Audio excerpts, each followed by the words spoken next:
Welcome back to the Female Dating Strategy, the meanest female-only podcast on the internet. I am your host, Diana. And I am Rose. And today, Diana, I'm particularly happy about the topic that you suggested we go into. Would you please reveal to our dear listeners what we'll be discussing today? We are going to be discussing how to avoid getting dickmatized and desperate in 2025. Ooh, more timely than ever. If you are a person who gets increasingly desperate anytime you're not in a relationship, this episode is for you. Excellent. Oh, I'm just so happy because I feel like this is something that, there's a lot of sort of judgment around women who feel so desperately the need to be in relationships, like, if they're monkey branching or if they're like serial monogamous, et cetera, et cetera. And like reserving all of this judgment and vitriol for women who just have to be in relationships. And yet at the same time, is this not exactly the pattern that has been laid out for them and like the propaganda that's been spoon fed to them from birth? Like they're just doing what they're programmed to do. Yeah, also, I don't think they can avoid it, right? Because the truth is, if you're in a society that really prioritizes being in relationships and like most people treat it like you're not in a relationship yet, regardless of how long you've been single for, right? Like you could have been single for like 20 years and somebody's like, well, you just haven't found the right person yet. And sometimes you're just not looking, right? And people can't accept that you're not looking, right? People can't accept that you're not, the older you get, you're not more desperate to settle down. People settle down for terrible situations all the time.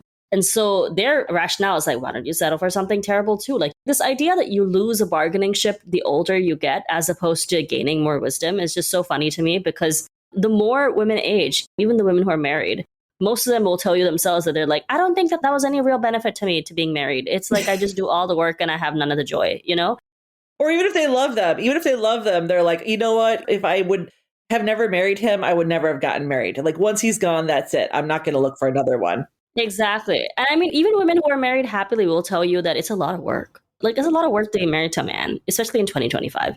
It's a lot of work to be married to men.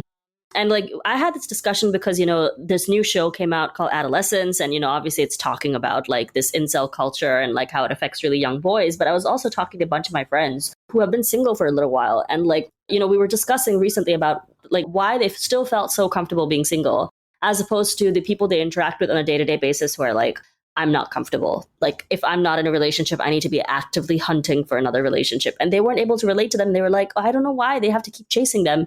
And I was like, well, because the reality is this idea of decentering men is actually super hard because our society is not wired that way. Our society is wired to value women based on their proximity to men.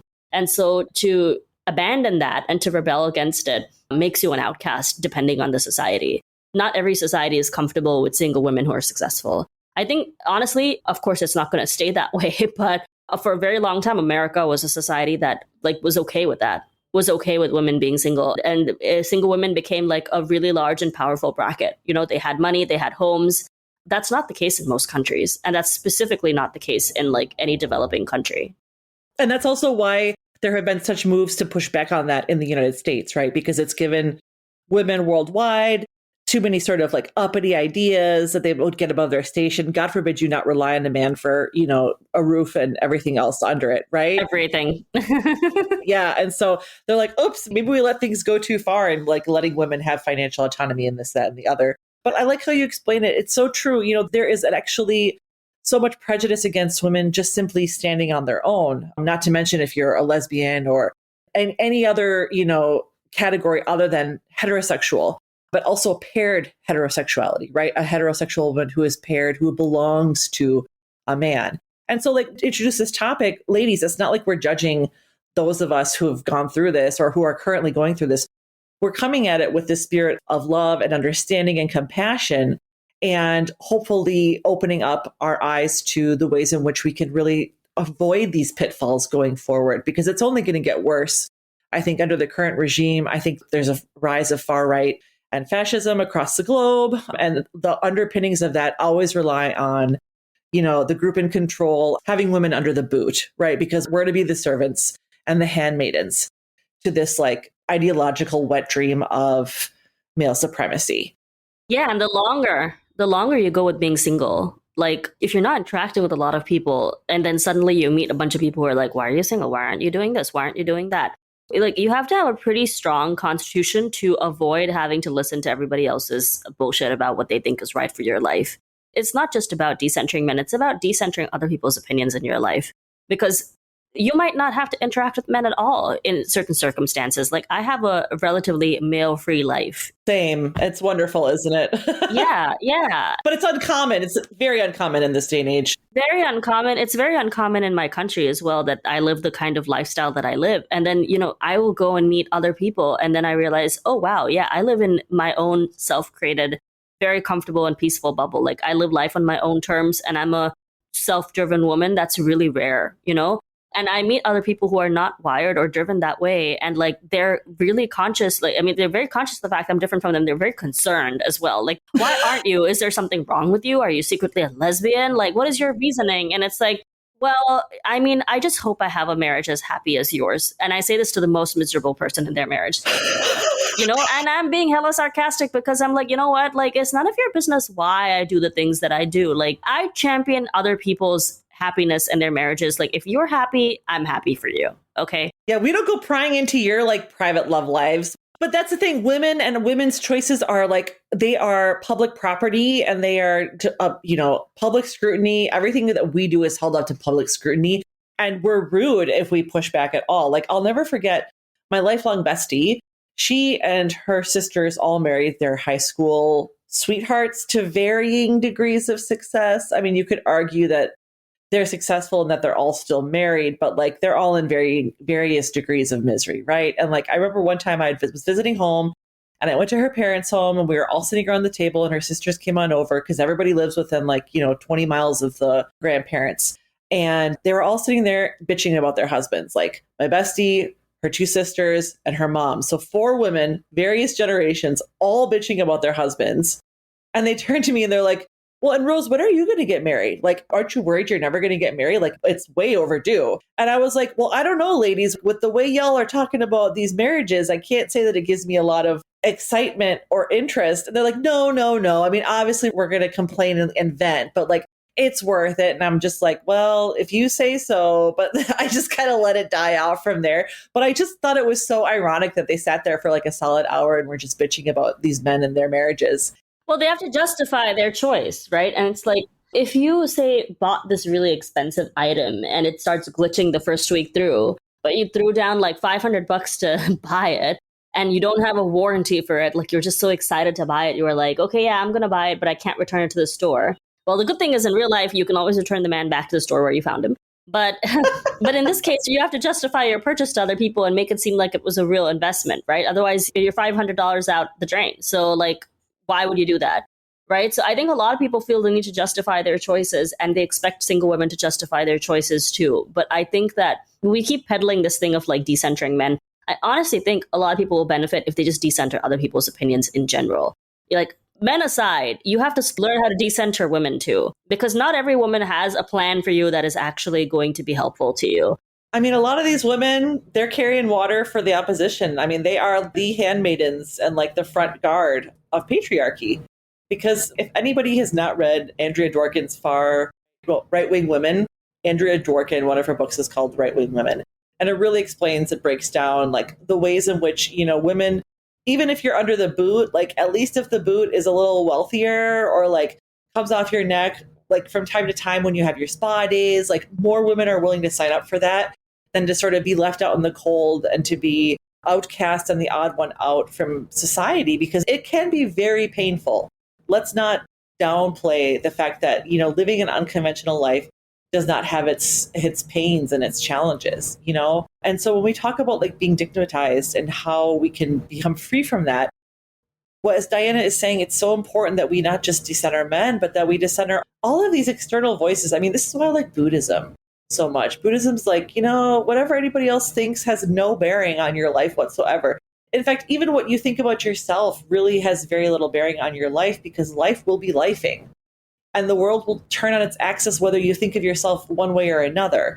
So how about we stop identifying so much with all of these thoughts and realize that our thoughts are not who we are. They're simply just these sort of ephemeral movements that pass through our brain. And I think a good place to start is stop identifying with other people's opinions as the final version of you, right? What if you just believe other people's worst opinion of you and you're like, well, okay, I can live with that, right? If other people are like, okay, this person is single because she's a loser who can't get a man, be like, okay, fine, I can live with that.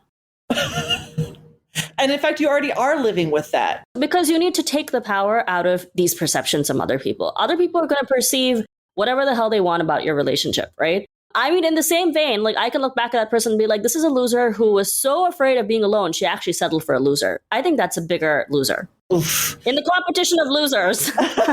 Yeah, right. In the grand hierarchy, in the grand ranking. I was just thinking too, like, it's like one of humanity's oldest pastimes. One of our oldest hobbies is judging other people. Like I was just visiting some family in Germany and we took a couple trips over to France because it's not so far away.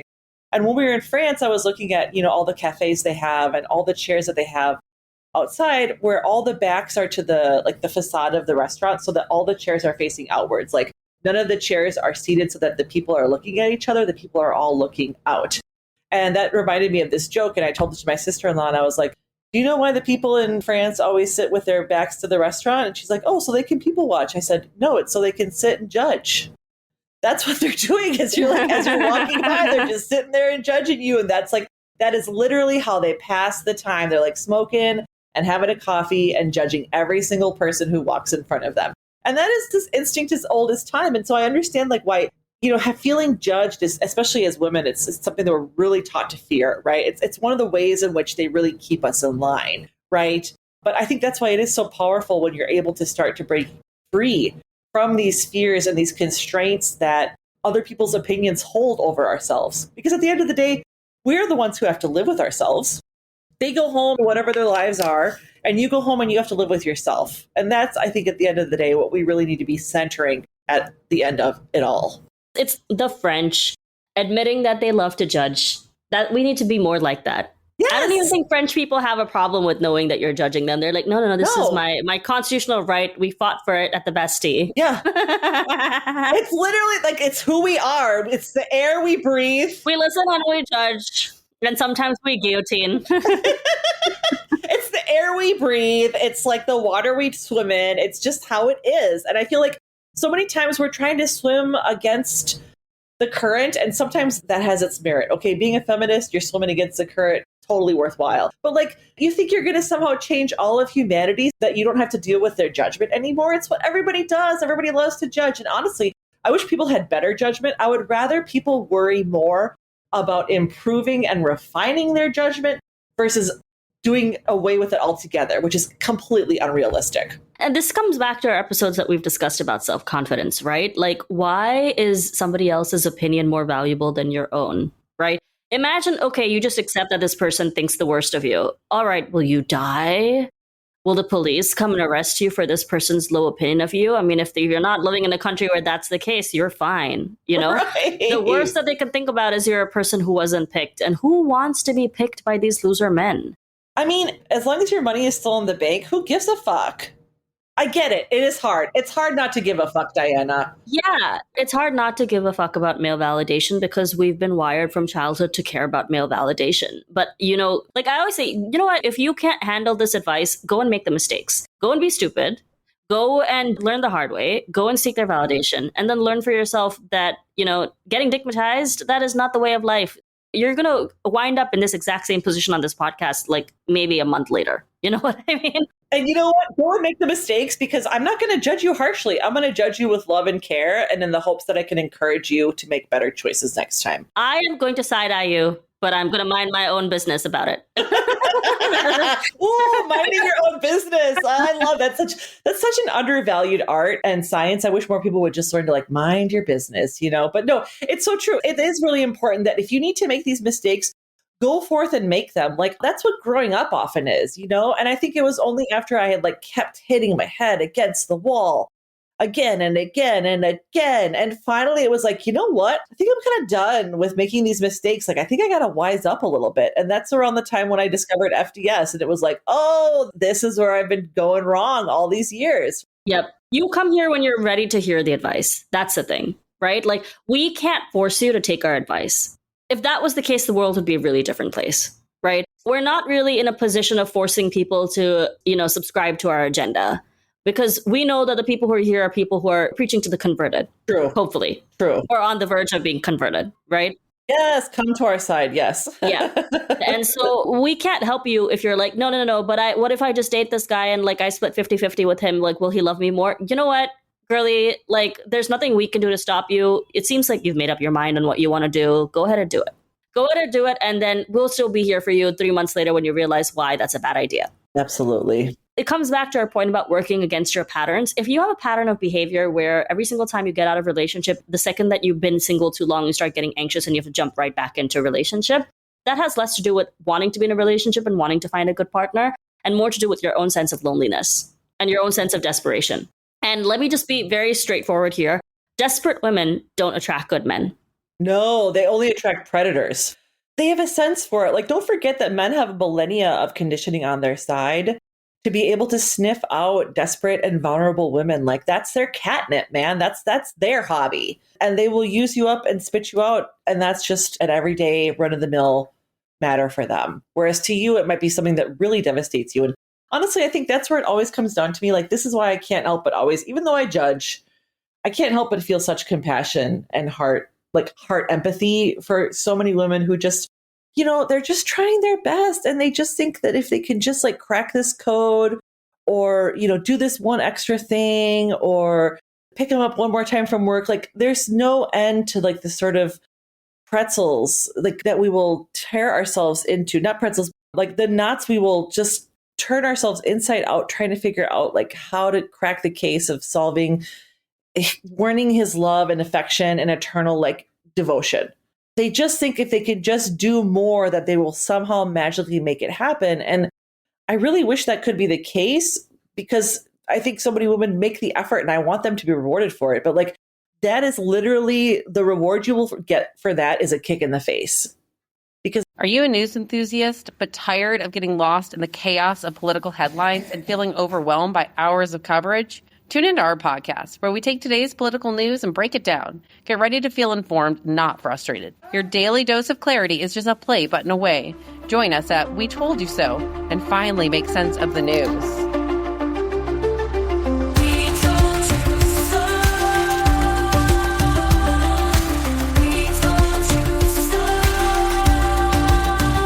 That's not how they operate as a general rule. Mm-hmm. And do you want to go into the attachment theories and how they play a role in this? I did want to go into that. And this is something I see a lot on Reddit too. And so this is something that I've had to notice for myself. Like, but one thing I've seen about attachment theory is like, emotionally avoidant or like, some of us are like overly passive aggressive or like codependent on people. And so these are the patterns that when Diana talks about these patterns that we have and working against our patterns, I think a lot of it can be explained by attachment theory. Now, I'm no psychologist, and I'm not a psychiatrist. I'm not a mental health expert, although I've had a lot of really good years with a fantastic therapist.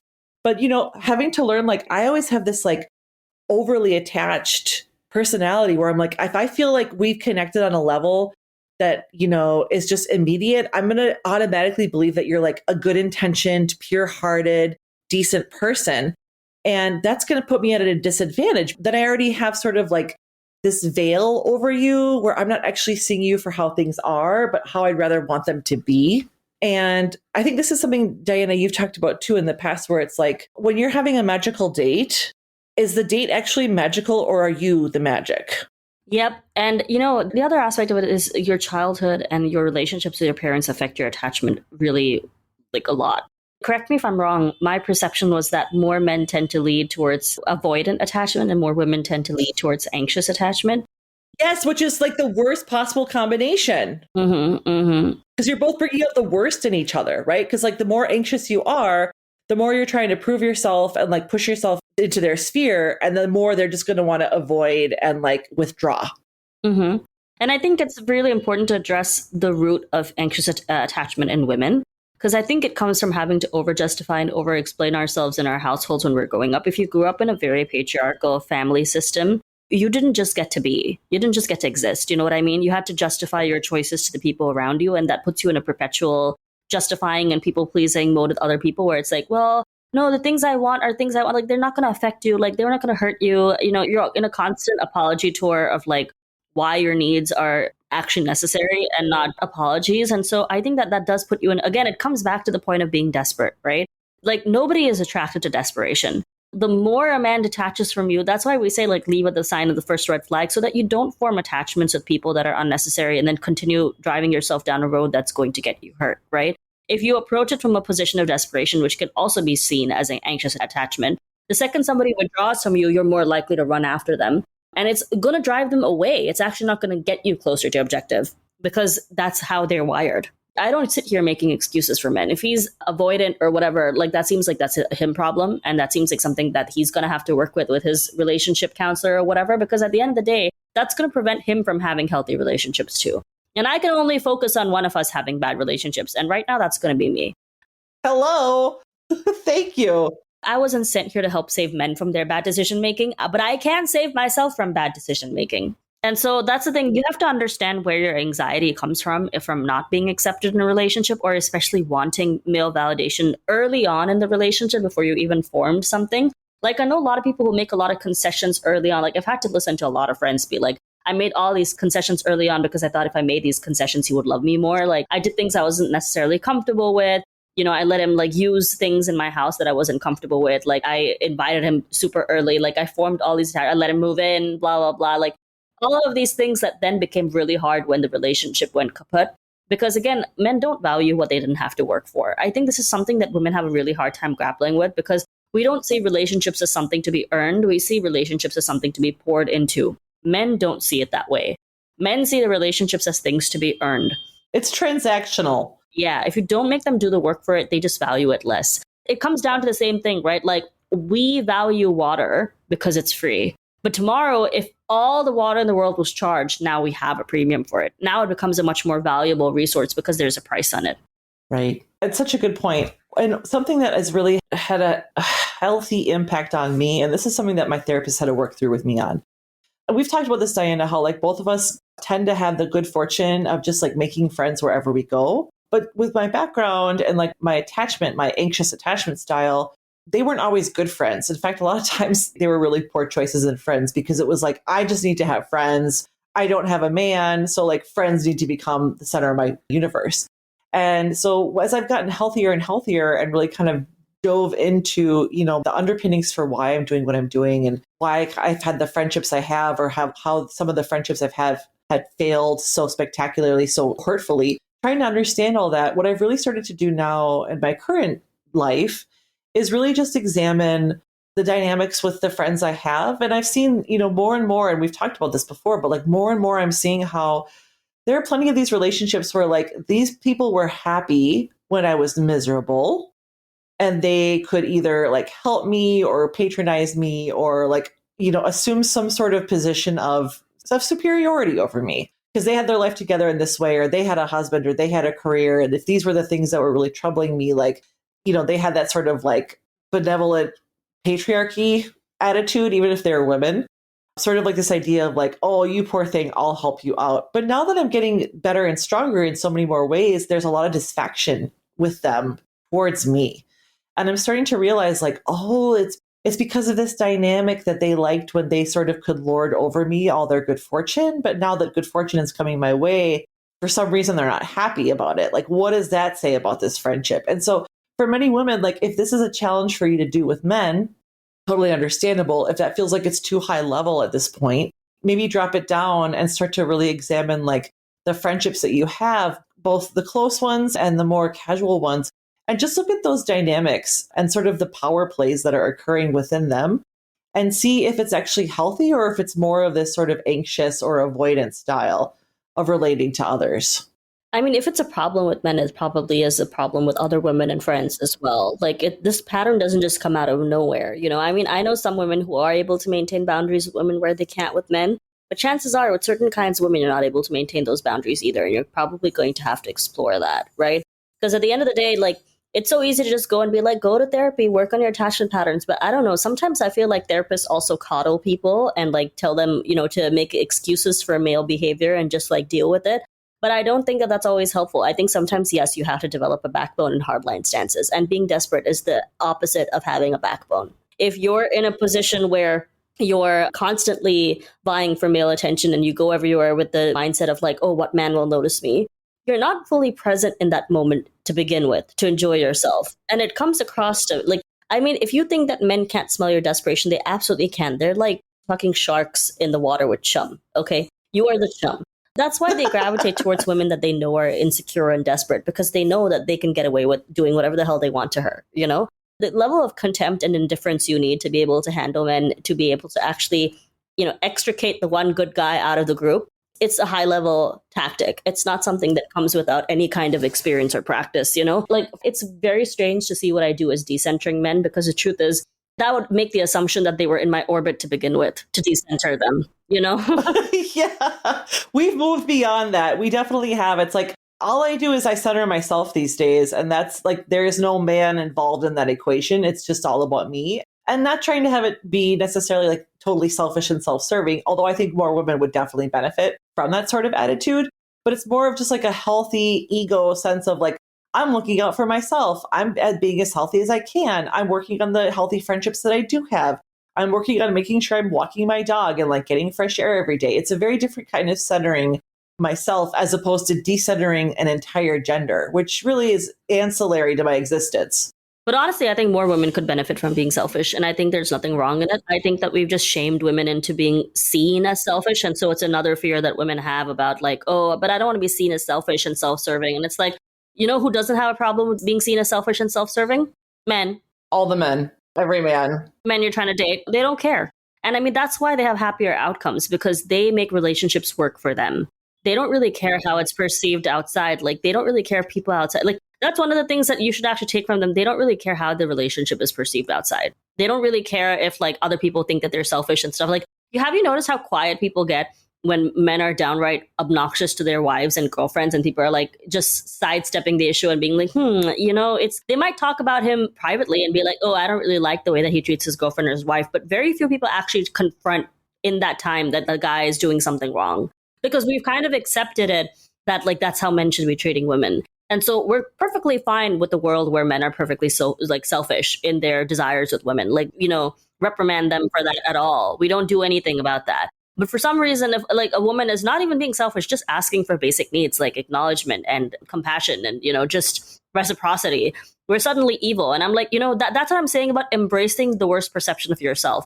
If I'm a villain, I'm going to be the best villain there is. I'm going to be the Joker of all women. Okay. I don't mind being a villain in your eyes if it means that I'm happy in the process of doing it. I don't care. I'll never forget my father, his favorite insult to throw at me was that I was being selfish. Like, even now, I get such a visceral response anytime I hear that word, which is why I've really done a lot of work to reclaim it as being a healthy thing. Like, according to psychology, like every healthy ego has a certain amount of selfishness. It's required for there to be a continuity and a sense of self. Okay. It's not necessarily a bad thing, but I was brought up where like that was the holy grail of like sins as a young woman, was to be selfish. And so I remember at one point, he'd just thrown it at me so many times, thrown it in my face. And I remember at one point I was like, fine, I'm selfish then. And so what? So now that I'm selfish and you know it and I know it, like what's going to happen next? It ended up being something that he stopped using as much because I just like owned that I was selfish. Now, I was actually being healthy in a way because I was refusing to allow him to like continually cow me against my own interests and my own self-regard. But oh my gosh, as a young woman, as a young daughter in that sort of household, it was such a negative influence on me. And I understand why it's so hard for women to actually see it as being a healthy thing. But I think that's where we have to really move the needle, Diana, as far as like decentering men. It's really not about that. It's about like recentering yourself, the self in selfishness, recentering that self is what's going to really get you far in this world. And it's going to lead you to healthy relationships if and when those are the kind of relationships you choose to have. Yep. That's why I'm saying, just like, what if you actually embrace people's worst perceptions of you, and instead of sitting and giving it any power at all, be like, okay, well, so what? I'd rather be selfish and get my needs met and have, everything I want from life than to be a doormat to somebody else's desires and ambitions just so that I can still be perceived as a good woman. What is being a good woman worth? I don't think it's worth that much.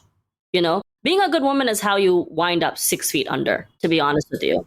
Yeah, I was going to say, I think I've heard like different studies where they ask men what a good woman is. And essentially what they describe, the traits and the characteristics, they're essentially describing a slave. To many men, that's what a good woman is. It's a personal slave. If that's your cup of tea, go forth and do what you will. But like realize that that's typically an average man. That's who you're dealing with, is somebody who's looking for a free slave.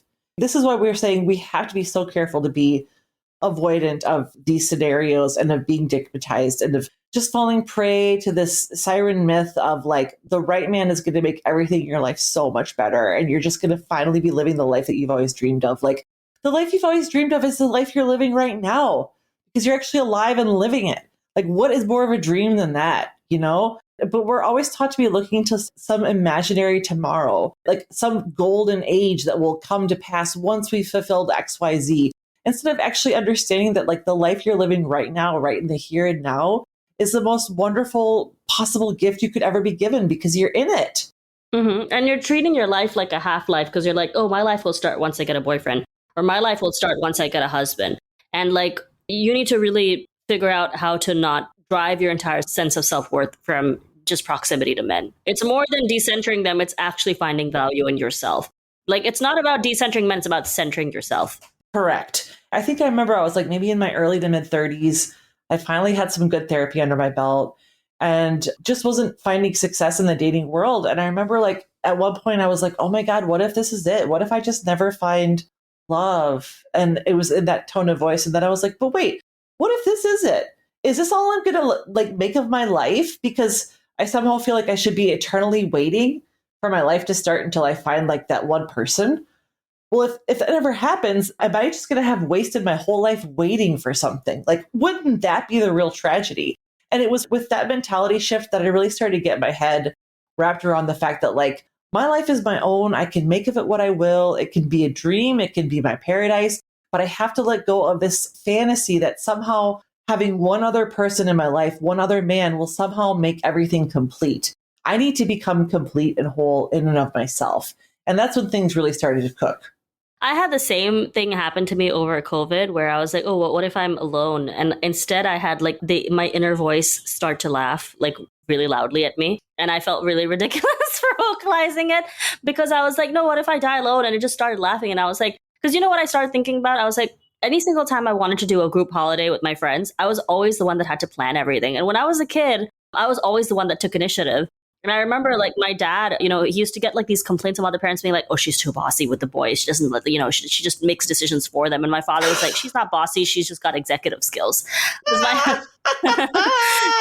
my father refused to let people like diminish me. You know what I mean? He was very quick to put a stop to that if he felt like people were trying to diminish me in any way. So I grew up with like a lot of self-confidence and I grew up with a father who was very encouraging of my development in general. And then as I got older, I realized what this turned into was just like a sense of initiative for most things. Like I was always the one planning the group trips. I was always the one telling everyone, which visa to get and what documents they need. And like I was doing all the mother hen work that I don't really enjoy being a mother hen. Okay. I'm very self-motivated. It always was like really annoying to me that other people weren't. But I was forced into this position because I was like, well, if I don't do it, nobody will. And then we won't go. And that was when I realized I needed to stop doing that because I was like, well, if they don't care about this enough to go, then they just don't get to have that experience. But I get to go because I did the work. Mm-hmm. And so I used to travel a lot solo in my 20s. And I got to meet a lot of interesting people as a result of it because I planned it, I executed it, and I did it. And I didn't sit around waiting for other people to do it. Because what would inevitably end up happening is I would be in charge of all the planning. Nobody had a problem with me being bossy when I'm the one who has to do everything. But then we'd go to the trip and then people would be upset that, they didn't get this or they didn't get that or they didn't get this one thing they wanted to do. And it's like, well, where were you at the planning stage of this trip? Because had you made that known to me that was something you wanted to do, that would have been included. But you weren't involved because all the work was being done for you. And this is just human nature. When somebody else is doing all the work for you, you value it less. This isn't just about men. Like I've noticed this with women as well. It's like if somebody else is doing that labor for them, they just don't think about it. And so I got very frustrated, right? Because I was like, I've been put in this position that I actually really don't want to be in. But it's kind of my fault because I'm the one that took the initiative to do it. And I'm the one that's been doing it every single time because of this mindset of like, well, if I don't do it, it will just not get done. And I think a lot of women have that in their relationships too with like chores, right? They're like, well, if I don't do the dishes, it's just not going to get done. And then suddenly you wind up doing everything. And that's how you build resentment, right? Because you're starting to do everything on your own. And so once I realized, I was like, I'm not responsible for other people's experiences through life. if they're hesitant and they are lethargic and they are just the kind of person who doesn't have the motivation to change things in their lives, they're actually not a good reflection of friendship for me. They're not a good friend. They're not a person who is allied with me in terms of our mindset and our goals. And for me, that alignment is very important. So instead, I should go on the solo trip and go meet other people who are traveling who are kind of similar to me in that aspect. And that's what ended up happening. I met lots of people who actually shared values with me, and I have much better friends for it, instead of people who are very passive. That's the thing. A lot of women become passive in their own lives because they're like, well, once I found a man, like now it's his job to steer the ship and I'm just here for the ride. And as long as I continue to sexually service him, I'll be fine. And it's like, I never wanted to be a person who was a passive spectator in my own life. That was really the key difference. I was like, I'm going to actively be the engineer of it. I'm going to be the architect of it. And I'm going to choose my destiny, because I'd rather be driven to the edge of a cliff by my own destiny and by my own engineering than because I passively sat in the passenger seat of my own life while a man drove us off the cliff. You know what I mean? That was the big difference. I do know. That's so well said. I just want to take a minute. This is something that Diane and I were talking about in the pre-show. I think the most recent podcast episodes, a listener had asked, are you guys going to be featuring any real life stories anymore? And this is something that Diana have been toying with and been talking about for the last couple months. But this really galvanized me. And thank you, listener, for just bringing this home. We absolutely welcome and encourage our listeners to be sending us in their real life stories. Now, this can be in the form of an email. If you want to submit things on our blog post, or even just reach out to us on X or one of our social media pages, feel free to do so. We're equally welcome of those who just want to write something and have us read it for them, or to have you record yourself and feature your own story in your own voice. But I think the more we hear from others who, like Diana and I think our stories are so similar in so many ways. And I think this is sort of like the chrysalis of so many women coming to realize, like, oh, I'm the main character in my life. Like, he's not the main character. I'm the main character. I'm thinking about the Grey's Anatomy scene where Christina O's character says to the lady who plays Ellen Gray, she's like, he's great and he's wonderful, but he's not the son. You are. And I think that's what so many more women are coming to realize. And so if you have these kind of stories, if you have these things to share, please feel free to send us this. I really would like to hear more from our listeners, because again, the more we hear from you and the more we can share our stories with one another, I think we just keep growing stronger. So just wanted to put that out there.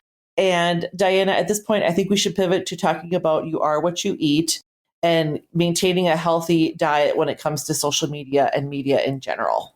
Yep. Also, should we mention where they can send us their stories? Should they do it via email or what? I think email is preferable, but again, I'm old school like that. But also, you can reach out through our social media. Like, you can reach out to us through the blog, through the forum. You can reach out to us through X. And Diana, that's something that I think you were mentioning. Our social media campaign is going to be picking up shortly. And so that's something where we can be sending out, updates to others, letting them know, like, specifically where we want to receive these. But it can be across the board. Mm-hmm. Well, I think for now, let's just streamline it. Send it to our email. And then once we start setting everything up again, then, feel free to send it anywhere. But for now, if you have a story that you want us to share, just send it to our email and, we will get to it. But we'd love to hear back from you about how you've changed, how you've, overcome this kind of desperation, and what you've done with your life, what kind of changes you've made, because we want to make sure that this is still very interactive with our community, because we know there's a lot of people listening to us, and we want to make sure that, we feature some of you and how FDS has improved your life, because obviously this isn't just like a theory. This isn't theoretical physics. You know what I mean? This isn't even experimental physics. This is physics that's been proven. This is applied physics, okay? Physics. This is applied physics, like level 1000. Exactly. Yes. Okay, so send it to our email, and then going forward, we'll see if we can continue to diversify that. But please, please, let's start to hear from you. But now let's pivot to, how do we maintain a healthy diet and nourish our souls? Yeah. So this is really hard for some people, because I know a lot of people who have heavy jobs, and then, my friend is listening to this podcast, so she'll know I'm talking about her right now, but they have heavy jobs and then they watch straight up garbage after they come back home. And it's fine with the reality TV. I get that it has a space. I don't understand it, but it's not for me to understand. I get that some people need to turn on Dubai Bling or The Real Housewives after a long and busy day being a girl boss or whatever. You know what I mean? I get it. I get it. But I'm not talking about people who need to watch like the kind of media that's basically like, let me check myself out and like not have to use my brain that much. I'm not talking about like the leaving your brains at home kind of media. I'm talking about I'm talking about, that's what we call it. We call it leaving your brains at home. I love that. I've never heard that before. That's so Yeah, it's like true. whenever you watch a movie in South Asia and they're like, oh, what was the movie like? They're like, they say one of two things. Either they say it's time pass, which means it was good fun. Like, it's like a great way to pass the time. Or they say you can leave your brains at home, which means just come for the entertainment and don't intellectualize it too much. It is what it is. You know what I mean? Yes, that's fun. So that's fun media. I have nothing against it. I understand its purpose in society. I'm talking more about like if you are the kind of person who got all of your romantic ideals from Disney and like when you're feeling sad and when you're feeling blue, you're like, I'm going to watch all of this media that like paints a very unrealistic image of men. You're just going to set yourself up for further failure and heartbreak because you're trying to romanticize an ideal that was, in all honesty, probably written by another man. I remember like I saw this really stupid comment on X once where somebody was like, porn for men is what rom-coms are for women. I was like, how are they in any way similar, right? Porn has like an unrealistic idea of women's bodies and just like a very falsified image of like what women are like in bed and just set men up for failure in terms of like to what's to be expected sexually. And rom-coms portray men as well-adjusted, kind individuals who give a shit about you. And I'm like, wow, what a self-burn, right? What a self-own. No, it's so true, though. And this is something I was saying to Diana, too. Like, this is where I don't want to judge, but I'm going to judge because I'm somebody who reads prolifically, right? Like, I go through, I don't know, 10 or 15 books a week. Let's just judge. Like, why don't we just judge? Great, here I go. Out of my way, here I go. But it's like, when I talk to a lot of my girlfriends and it's like Love Island and Love is Blind and, it's all these dating shows, it's all these reality shows. And it's just like, it is absolute trash for your brain. Like, and even if you're like, well, I know it's not true. Well, does your brain actually know that? Because you're reinforcing these pathways in your brain that go quite deep. And by watching these, you're just reinforcing them. And like, you're not forging any new neural pathways. You're not challenging your brain in any way. Like, I mean, if you have to escape, just watch like a National Geographic show or something. Like, good Lord, why does it have to be like the trashiest of the trash? And understand that like these are formulas. They know these formulas sell to women. These are multi-billion-dollar industries. Like, you're not unique in feeling like this is like the best show for you to escape and relax to.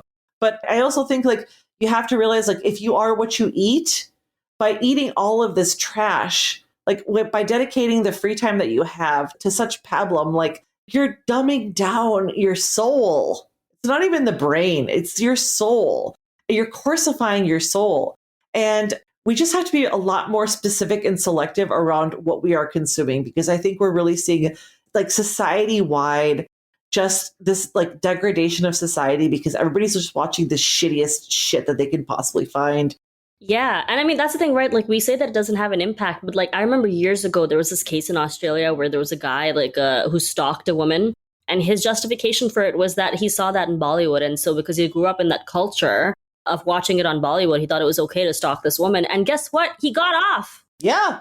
Okay. Because people buy into the argument that it influences you because they thought that was a valid argument that, yeah, of course, he was influenced by this in his culture. So people do believe it has significant cultural and mental influence. So you have to be kind of careful with what you consume, not just in terms of TV shows, because maybe you're not a person who watches TV show on Netflix and you're like, this is not applicable to me. But even in terms of like doom scrolling, right? That's become like a really big thing. Like people are like on TikTok and like reels and like they have like this short form content that's just like a dopamine hit every single day.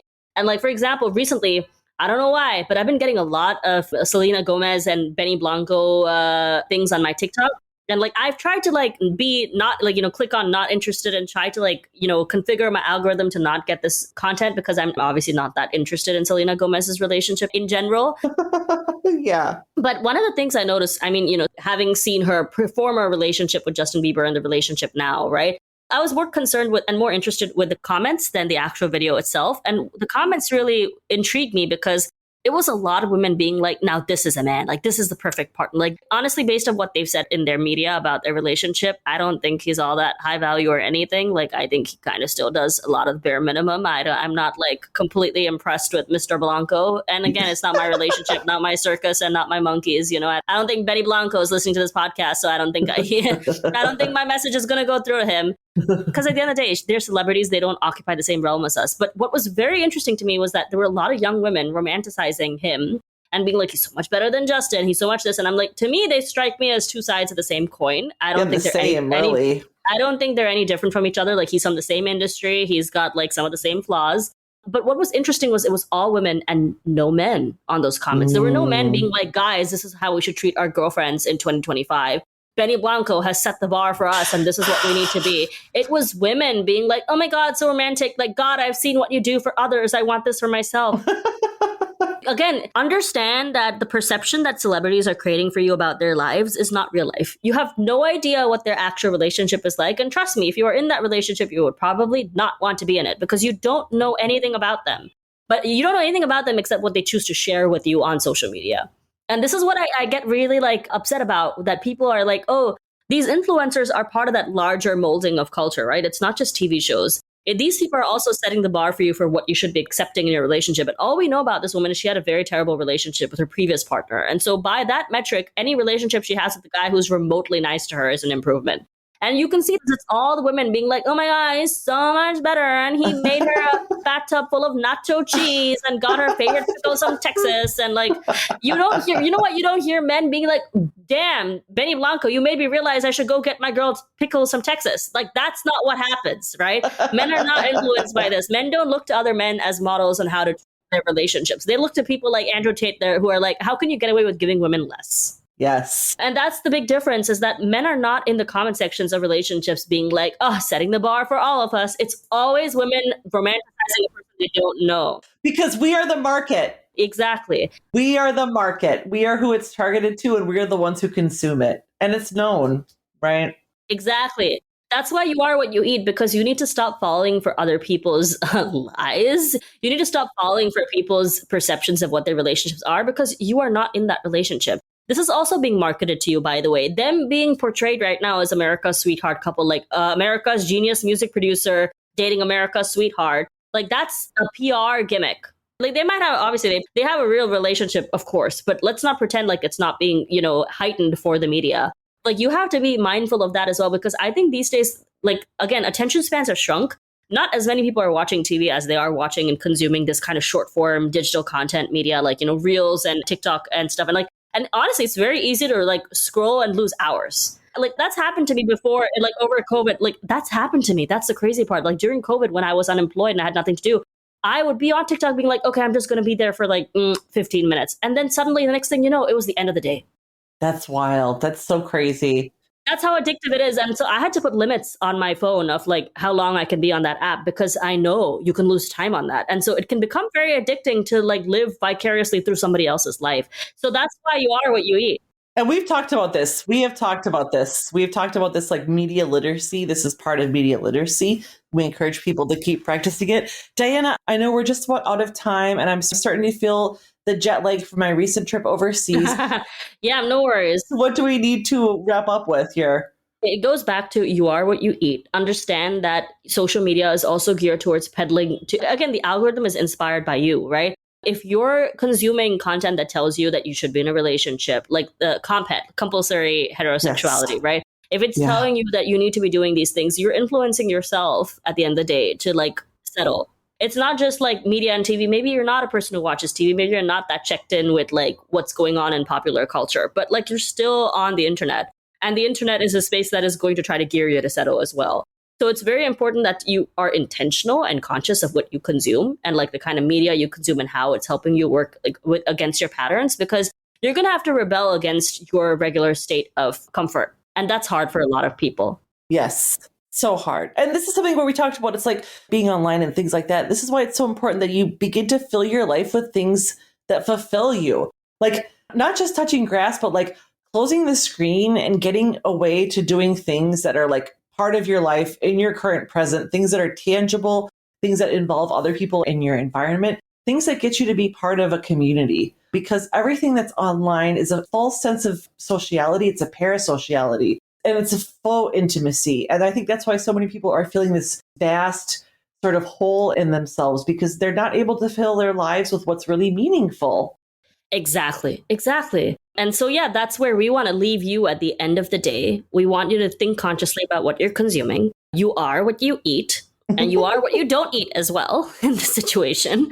That's Maintaining a healthy brain diet is essential. Exercising your brain to be positive about your outcomes is very important as well. Like, it's very easy to the part of why we're talking about avoiding getting dickmatized and desperate is because we don't want you to be in a position where you feel saddened or get into this really doomer state of nothing will ever work out for me. Like, you have to maintain a sense of optimism in order to attract the kinds of partnerships and friendships that you want. And that starts with creating a life that is fulfilling to you. It all starts with you. That's the thing. There's only so much we can say. It starts and it ends with you. Again, we're yet another group of strangers on the internet telling you how to feel and think. Like,